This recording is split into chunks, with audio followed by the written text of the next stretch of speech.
Skip பண்ணாதீங்க. இந்த video உங்களுக்காக தான் வந்திருக்கலாம். இப்போ நான் சொல்றதை கவனமாக ஃபாலோ பண்ணுங்க. உங்கள் அதிர்ஷ்டம் 5 நொடிக்குள்ளே தெரிஞ்சிடும். இப்போ ஸ்க்ரீனில் 1, 2, 3ன்னு 3 நம்பர் இருக்குது. அதில் உங்களுக்கு ஃபீல் ஆகிற ஒரு நம்பரை சூஸ் பண்ணுங்க. சரி, சூஸ் பண்ணிட்டீங்களா? நீங்கள் எந்த நம்பரை சூஸ் பண்ணீங்கன்னு சொல்ல வேணாம்.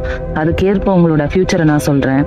நீங்கள் 1 சூஸ் பண்ணியிருந்தீங்க அப்படின்னா, நீங்கள் நீண்ட நாட்களாக கஷ்டப்பட்டுட்டு இருந்த ஒரு விஷயம் இப்போ சரியாக ஆரம்பிக்குது. உங்கள் வாழ்க்கையில் ஒரு பாசிட்டிவ் சேஞ்சு ஸ்லோவாக வந்துட்டே இருக்குது. பணம் சம்மந்தப்பட்ட ஒரு நல்ல நியூஸ் அல்லது ஒரு வாய்ப்பு உங்களை தேடி வருது. இதுவே உங்கள் டைம்.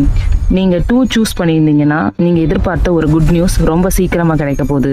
உங்கள் மனசு சந்தோஷப்பட வைக்கும் ஒரு விஷயம் நடக்க போகுது. ஃபேமிலி, லவ் அல்லது வேலை சம்மந்தமாக ஒரு ஹாப்பியான மொமெண்ட் உங்களுக்கு காத்திருக்கு. நீங்கள் லக்கி ஃபேஸில் இருக்கீங்க. நீங்கள் 3 சூஸ் பண்ணியிருந்தீங்க அப்படின்னா, உங்கள் வாழ்க்கையில் ஒரு பெரிய மாற்றம் வரப்போகுது. சாதாரண சேஞ்ச் இல்லை, உங்கள் ஃப்யூச்சரே முழுக்க மாற்றம் லெவலுக்கு இருக்கும். ஒரு புதிய ஆரம்பம், ஒரு புதிய வாய்ப்பு உங்களை தேடி வருது. இந்த 3ல் எது உங்களுக்கு மேட்ச் ஆச்சு, கரெக்டாக இருந்துச்சுன்னா கமெண்ட்டில் எஸ்ன்னு போடுங்க. மற்றவர்களும் பார்க்க ஷேர் பண்ணுங்கள்.